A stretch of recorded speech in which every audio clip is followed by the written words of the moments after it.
everyone. We are here today with Rosa Luz Catterall. She is an artist that has a studio here at Marketview Arts, and she is going to explain some of her pieces to us. I just want to scan so you can see her studio space. She has a lot of interesting stories about her pieces that I think you guys will, hi Rosa, be really interested in hearing about. So let's start back here with this piece that caught my eye. Sure. Right on her wall in the back. Hi. Yeah. Hi Rosa. Hi. Thanks for having us. Thank you. So hi, my name is Rosa Luz, and I thank you for your interest in my artwork. Absolutely. Yeah, so I can tell you something about this piece and some of my other pieces. I'd like to share that a lot of my work, I put this little canvas in front of me that says, a lot of my work is about spiritual, contemplative, and personal. Okay, so those are qualities that I tend to focus on in my artwork. And this particular piece, it's very personal. It's about my story and my roots. I was born in Peru, and my ancestors, my grandmother and grandfather, came from the highlands of Peru, and I had the opportunity of visiting Peru when I was about 19. And I got to see this little girl when I went to the highlands, and really touched my heart and made me realize about the journey that my grandparents had to do to migrate to the coast of Peru for opportunities to survive. And then my mom's desire to also do so, and migrated her, which influenced her decision to migrate to the United States. So, it depicts a little girl who's resilient, who is able to come out, make something out of what's available to her. In this case, is like rubble and stones, and holding a cloth doll in her back. And I think that tells a story about my family, how resourceful and resilient they are, and how that has been passed down to me and hopefully to my children. Wonderful. It's called the Little Girl from Juarez.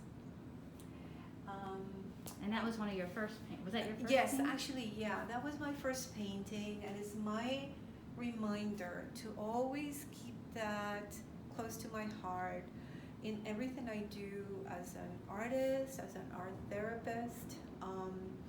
I came to the United States when I was 9 years old, and being an artist was not something that was considered practical. And as an adult, pursuing my degree as a social worker, or even before as a sociologist, I realized that art was a very important part of my life. And I did it through art journaling, and it really helped me cope with very challenging situations.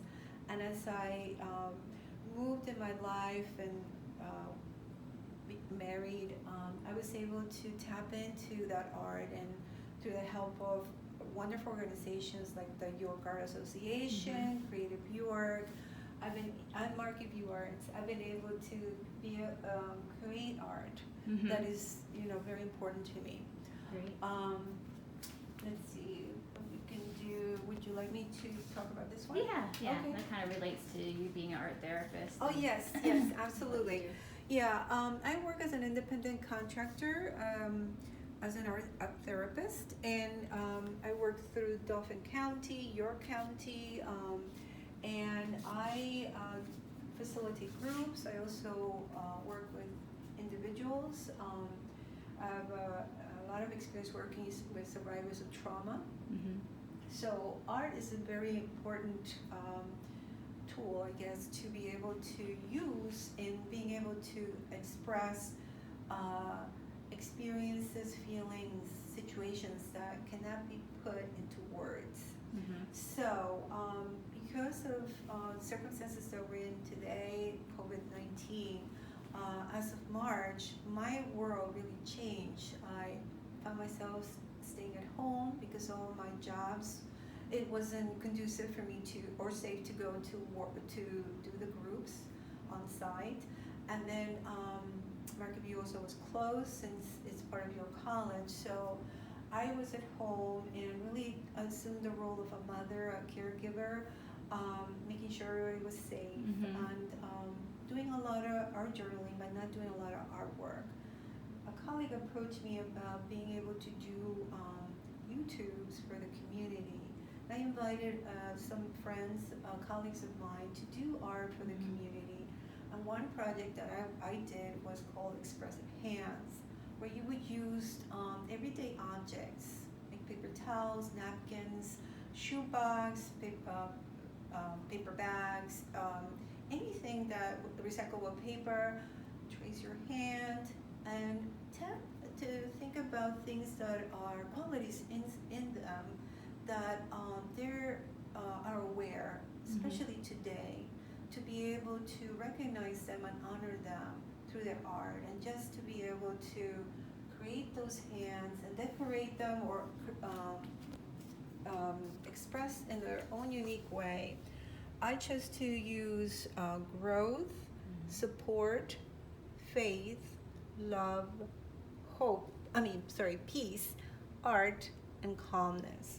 And these are made from all these different everyday objects that I mentioned. Mm-hmm. In addition, I also incorporated one piece, and so that was part of the project. So once they had created those hands, they were able to decide whether they wanted to put it like in the refrigerator or somewhere where it was a reminder for them Mm-hmm. of something that they can hold on to. And I thought that was a great project for me to work on. Mm-hmm. This led to creating an art piece of the hands that I created, and it has 7 hands for 7 days. Mm. And I allowed myself to also share one of my art pieces from our art journal, which is express my my concern for the healthcare community, Mm-hmm. in particular my husband, who's a physician, and I knew that he would be in direct contact with patients who possibly may be affected or coping with COVID-19. Mm-hmm. So it has like a humanistic component. It's also a way of showing and sharing to the community my way of coping. It's touched us all, so Yeah. this is very important for me. Again, it's just my way of connecting on a human level through Mhm. my art. I could also share. Do you want to share Yeah. this piece or the other piece? I know this piece was featured in one of our exhibits at Creative York. Yeah, this piece is called A Mother's Light. In Spanish, it's to give birth means to give to the light, Mm. dar a luz. Mm-hmm. And this is a painting of myself. It's a self-portrait. I have 3 kids. At that time, I was pregnant, Mm. and it just depicts my role as a mother. Mm.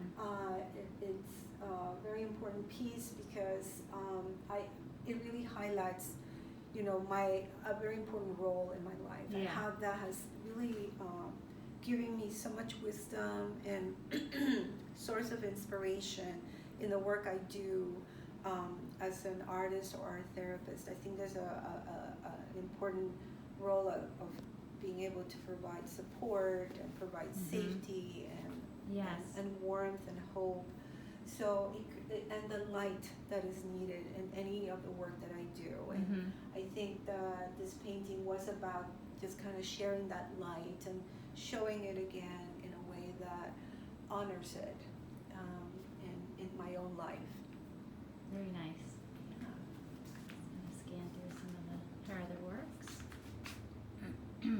this is also from your trip to Ethiopia? Yes. Actually, to be honest with you, I didn't go to Ethiopia for this particular art piece. Okay. My husband had gone like 3 times before I had a chance to go. But I saw pictures of it and I was mesmerized by how coffee is roasted and served. And it's a ritual that is just so beautiful, and it's a way to welcome new visitors. Mm-hmm. And when I did go to Ethiopia, I actually was able to enjoy that. It really is incredibly touching how much attention is given to the guest when they bring, whether it's their coffee or their tea.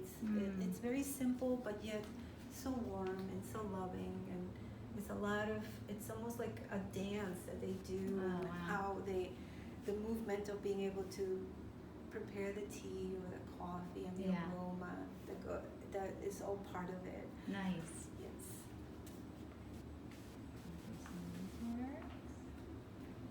This is another piece that we featured at Creative York as well.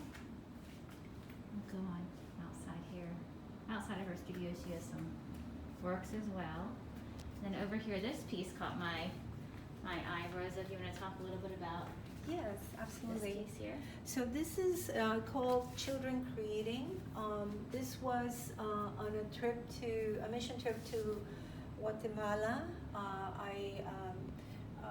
Through Living Word, there's a medical mission of doctors and lay people who go, and I actually had the opportunity to just be able to bring some art supplies, from paper to crayons that are sometimes given like at restaurants like Friendlies and Isaac's, and I just save all these crayons, and it was just little pockets of crayons, and honestly they became very useful that day, and kids really were immersed in creating art. Nice. It also sort of hinted or kind of touched on what I do as an art therapist, where I'm more of an observer, facilitator, and able to share with the world what it is, how I see that moment, that creative moment that we all have. And the kids were able to really trust that moment and seize it and create. Yeah. And lovely. Yeah, it's a piece. My art takes a while, and this was a piece that took a while, but it was really worth it. I really enjoyed creating it. Yeah, it's gorgeous. Thank you. This is another piece. It's called the Lake Yanganuco, which is in the region, again, where I'm from, where my grandparents are from, in the northern region, highlands of Peru. It's a very calm and peaceful place. It really is breathtaking when you're there. You want to, first thing to do is just catch a breath and just kind of take it all in and just sit and relax and just enjoy the beautiful moment. Right. And not rush through it. And it's a picture that to this moment, I can tap into when I need it. It's essential in the work that I do, especially when working with survivors of trauma.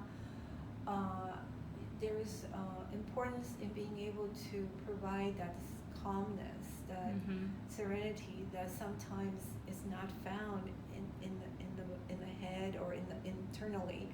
And so I use a lot of my own, I guess, wisdom and experience from places I've been, maybe, and also experience that I've been, to help me be able to provide that kind of space. Right.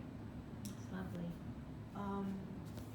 I know, Rosa, I'm so glad you're also explaining your works in terms of being an art therapist. I mean, that's, you can see it through your work as well. And Rosa works a lot with our community. So this is a piece that she started, and she had some of the community members participate in this piece as well, right? Yes, and it's been over 5 years. It's taken a while. It's taken a life of its own. It started as a very sort of like graffiti-like, very, kids just drew on it and drew the house, drew some words like family and I love York.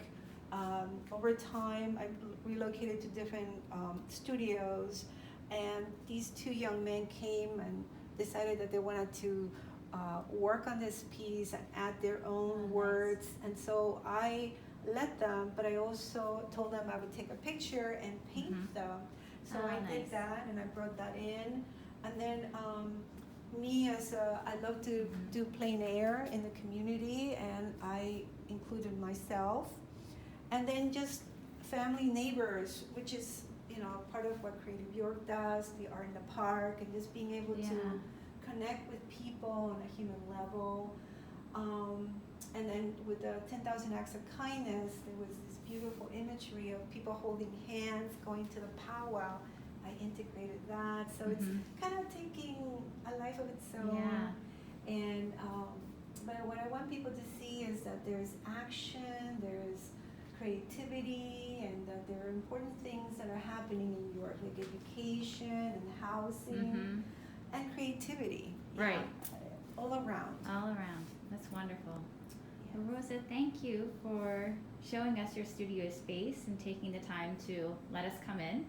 I know you've been a part of Creative York, York Arts prior to this, becoming Creative York for many, many years, and we always have enjoyed working with you on several projects and having you volunteer with Art in the Parks. So it's been a joy. Thank you. Creative York is close to my heart. It means a lot to me that you service the community in so many ways. So thank you for this opportunity. Thanks again. All right, everyone, we're going to sign off for now. Thanks.